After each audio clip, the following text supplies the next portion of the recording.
Everyone, welcome back to सपना study academy. आज हम डिस्कस करेंगे क्लास 9 साइंस का chapter number 6 tissues. First of all ये जान लेते हैं कि टिश्यू कहते किसे हैं। लास्ट चैप्टर में हमने सेल के बारे में पढ़ा था। तो मान लो आपके पास 100 सेल हैं, उनका स्ट्रक्चर भी सेम है और उनका फंक्शन भी सेम है। इन 100 सेल को हम क्या कहेंगे? टिश्यू। टिश्यू को हम किस तरह से डिफाइन कर सकते हैं? Group of cells similar in structure and function. ऐसे सेल्स जिनका स्ट्रक्चर भी सेम होगा और फंक्शन भी उनका सेम रहेगा। टिश्यू के एग्जाम्पल हैं जैसे ब्लड, मसल्स, ये सब इसके एग्जाम्पल हैं। टिश्यू को आगे 2 टाइप्स में डिवाइड किया हुआ है। एक है प्लांट टिश्यू और एनिमल टिश्यू। प्लांट टिश्यू क्या होंगे? ऐसे टिश्यू जो इनकी रिक्वायरमेंट को पूरा करते हैं। इनकी रिक्वायरमेंट क्या होती है प्लांट्स की? अपना खाना खुद बनाते हैं, सांस लेते हैं, मेन रहता है कि एक जगह खड़े रहते हैं। तो ऐसे टिश्यू जो पौधों को एक जगह खड़े रहने में हेल्प करते हैं, ये हम कहते हैं plant tissue. In a very same way animal tissue क्या हो जाएंगे? जो एनिमल्स के लिए बनाए जाते हैं।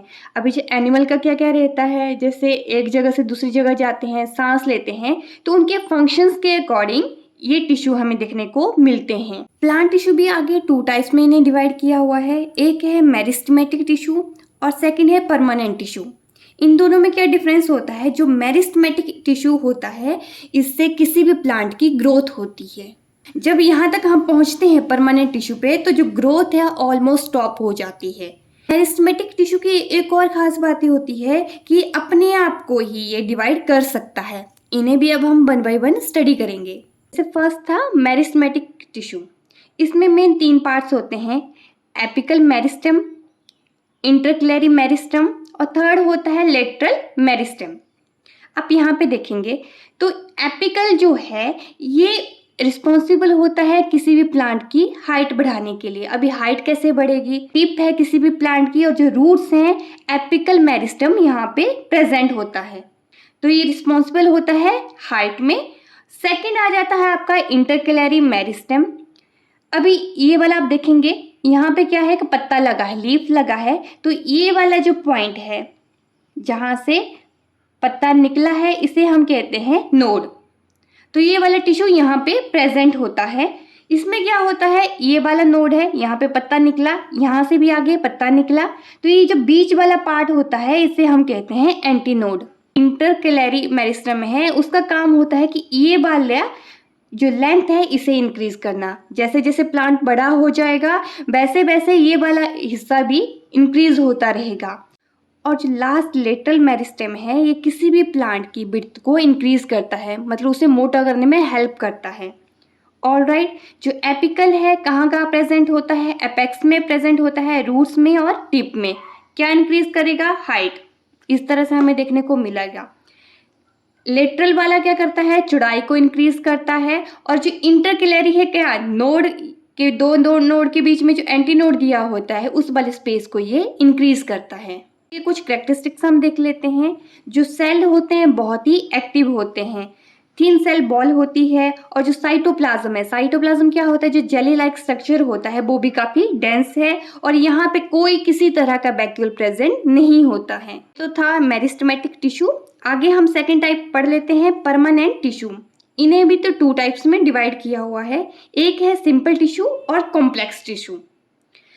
सिंपल टिश्यू क्या हो जाएगा? सिंपल होते हैं, मतलब इसमें कोई झंझट ही नहीं है, बस एक ही तरह के सेल से बना होता है। और जो कॉम्प्लेक्स है, जो कठिन है, वो 2 टाइप या उससे ज़्यादा टाइप ऑफ सेल से बना होता है।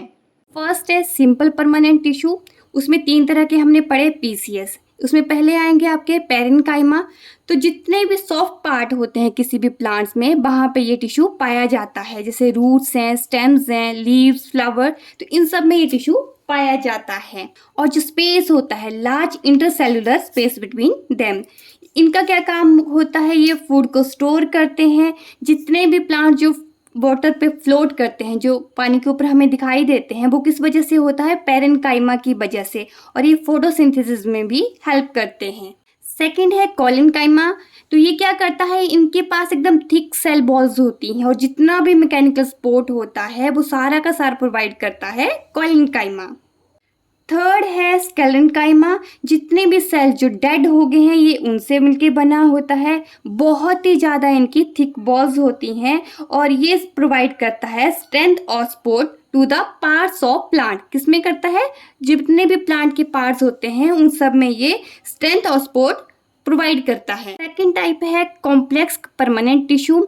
टू टाइप्स के ये होते हैं, जाइलम और फ्लोएम। जो जाइलम है ये ट्रांसपोर्ट करता है वाटर और मिनरल को। याद रखिएगा, जाइलम किसे ट्रांसपोर्ट करेगा?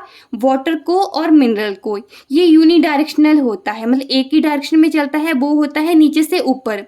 मीन्स प्लांट्स में जो पानी होता है, हम जड़ों में पानी देते हैं, कहाँ जाएगा? फिर धीरे धीरे ऊपर जाते जाते पत्तों तक पहुंचता है। तो ये यूनिडायरेक्शनल होता है, बहुत तरह के सेल से मिलके बना होता है। जो जाइलम होते हैं अलग अलग से सेल को कंसिस्ट करते हैं, जैसे ट्रेंचिड्स हो गया या वेसल्स हैं, ये दोनों क्या करते हैं? ट्रांसपोर्ट करते हैं वाटर या मिनरल को। जो पेनकाइमा होता है इसके अंदर वो स्टोरेज का काम करता है और जो जाइलम फाइबर है वो सपोर्ट प्रोवाइड करता है। फिर आता है फ्लोएम, ये क्या ट्रांसपोर्ट करता है? फूड को। ओके, जाइलम किसे ट्रांसपोर्ट करता था? वाटर को। और जो फ्लोएम है किसे करेगा? फूड को करेगा। बाई डायरेक्शनल होता है। इट मीन्स ये ऊपर से नीचे भी ट्रांसपोर्ट कर सकता है और ऊपर से नीचे भी करेगा और नीचे से ऊपर भी ट्रांसपोर्ट कर सकता है। बहुत तरह के सेल से मिलके बना होता है। और इसके सेल कौन कौन से हैं? Sieve cells, sieve tube, companion cells, phloem fibre, phloem parenchyma, तो ये सब इसके सेल्स हैं। ओके, तो यहाँ आप समझे जाइलम किसे कर रहा था ट्रांसपोर्ट? वाटर को। और फ्लोएम किसे कर रहा है? फूड को। इस चीज को आप ध्यान में रखिएगा। तो इसी के साथ ही हमारे इस चैप्टर का जो प्लांट टिश्यू है वो फिनिश होता है। जितने भी टिश्यू एनिमल्स में पाए जाते हैं उन्हें हम क्या कहेंगे? Animal tissue. इनके 4 टाइप्स होते हैं, epithelial tissue, connective tissue, muscular tissue और लास्ट है नर्वस टिश्यू। इनका नाम देख के हमें थोड़ा थोड़ा इनके जो फंक्शन है हमें आइडिया हो रहा है। जैसे जो एपिथेलियल है ये अलग है, ये होता है प्रेजेंट आपके जितने भी ऑर्गन्स हैं उनके आउटर सरफेस पे। कनेक्टिव टिश्यू, जब हम दो बोन्स मसल को या फिर स्किन को आपस में कनेक्ट करते हैं उन्हें क्या कहते हैं? Connective tissue. मस्कुलर टिश्यू क्या हो जाएगा? जो हम मूवमेंट करते हैं मसल से रिलेटेड है उसे हम कहेंगे मस्कुलर टिश्यू। नर्वस टिश्यू क्या हो जाएगा? जो हमारे ब्रेन से रिलेटेड होगा वो हो जाएगा आपका नर्वस टिश्यू। एपिथेलियल टिश्यू कहाँ प्रेजेंट होते हैं? जितने भी जो ऑर्गन्स हैं उनके आउटर सरफेस पे और साथ ही में ब्लड वेसल्स में। इन्हें हमने आगे 4 टाइप्स में फिर से आगे डिवाइड किया हुआ है। एक है स्क्वेमस एपिथेलियम, सेकंड है क्यूबाइडल एपिथेलियम, थर्ड है कॉलमर और फोर्थ आता है स्ट्रेटिफाइड स्क्वेमस एपिथेलियम। इन्हें अब हम 1 बाय 1 स्टडी करेंगे। इनकी शेप के बेसिस पे इनके नाम दिए गए हैं। जैसे फर्स्ट है स्क्वेमस एपिथेलियम, मतलब जो शेप होती है वो स्क्वायर होती है। ठीक है, जो स्क्वायर शेप में आपको टिश्यू देखने को मिलेंगे वो क्या आ जाते हैं? आपके स्क्वेमस एपिथेलियम। कहाँ कहाँ प्रेजेंट होते हैं? माउथ में, फूड पाइप में, ब्लड वेसल्स में। आप यहाँ पे ध्यान देंगे, एपिथेलियल में सबसे पहले हमने क्या स्टार्ट किया? स्क्वेमस। कहाँ से स्टार्ट करेंगे? सबसे पहले माउथ से। ऐसे 1 बाय 1 हम पूरे बॉडी पार्ट्स को देखेंगे। इनके फंक्शन क्या होते हैं कि जितने भी आपके जर्म्स होते हैं उनकी एंट्री को ब्लॉक कर देते हैं और हमारे मुंह में बाई चांस कोई इंजरी हो गई है तो इसे हील करने में ये हमारी हेल्प करते हैं। सेकंड आते हैं क्यूबाइडल एपिथेलियम। कौन सी शेप में होंगे? क्यूबाइड शेप में होंगे। और कहाँ कहाँ प्रेजेंट होंगे? जैसे सैलिवरी ग्लैंड है, किडनी है, स्वेट ग्लैंड्स हैं, तो इन सब में ये प्रेजेंट होते हैं। इनका फंक्शन क्या हो जाते हैं? 3 मेन फंक्शन रहते हैं इनके, एब्जॉर्प्शन, सिक्रीशन और एक्सक्रीशन। फिर आता है कॉलमर, मतलब कॉलम टाइप इनका स्ट्रक्चर हमें देखने को मिलता है। कॉलम या फिर पिलर टाइप इनकी शेप रहती है। प्रेजेंट होते हैं स्टमक में और इंटेस्टाइन में। अभी अगर कोई टिश्यू स्टमक और इंटेस्टाइन में है तो उनका फंक्शन क्या होगा? एब्जॉर्प्शन का और सिक्रीशन का। टाइप आ जाते हैं स्ट्रेटिफाइड स्क्वेमस एपिथेलियम।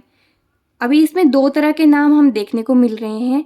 जब हम बहुत सारे स्क्वेमस को लेयर्स में अरेंज करते हैं तो ये वाला आपका टिश्यू बनता है। कहाँ प्रेजेंट होता है? स्किन में और एसोफेगस में। जितने भी हमें इंजरी होती है जो स्किन पे, उसके अगेंस्ट ये प्रोटेक्ट करता है। Second type of animal tissue है कनेक्टिव टिश्यू। ये क्या करते हैं? या तो बोन्स को कनेक्ट करेंगे, मसल या बोन को कनेक्ट करेंगे, 2 चीज़ों को आपस में कनेक्ट करते हैं, उन्हें हम कहते हैं कनेक्टिव टिश्यू। जैसे फर्स्ट एग्जांपल है ब्लड। ब्लड हमारा कनेक्टिव टिश्यू है। ब्लड हमारे लिए कितना ज़रूरी है ये हम सबको पता है। क्या कंसिस्ट करता है? प्लाज्मा को। और इसका रोल क्या रहता है? जितनी भी गैसेस हैं, जैसे हमने अगर ऑक्सीजन का इंटेक किया तो ब्लड क्या करेगा? इसे पूरे पार्ट्स में पहुंचा देता है। जो फूड होगा, हार्मोन्स हैं या फिर वेस्ट मटेरियल हैं, इन्हें पूरे के पूरे बॉडी पार्ट्स में एक जगह से दूसरी जगह पहुंचाने में हेल्प करता है। Second type of connective tissue है बोन। जितना भी हमें फ्रेमवर्क मिला हुआ है, जो हमारा पूरा का पूरा ढांचा है, वो किसने प्रोवाइड किया है? बोन ने, जिसे हम स्केलेटन कहते हैं।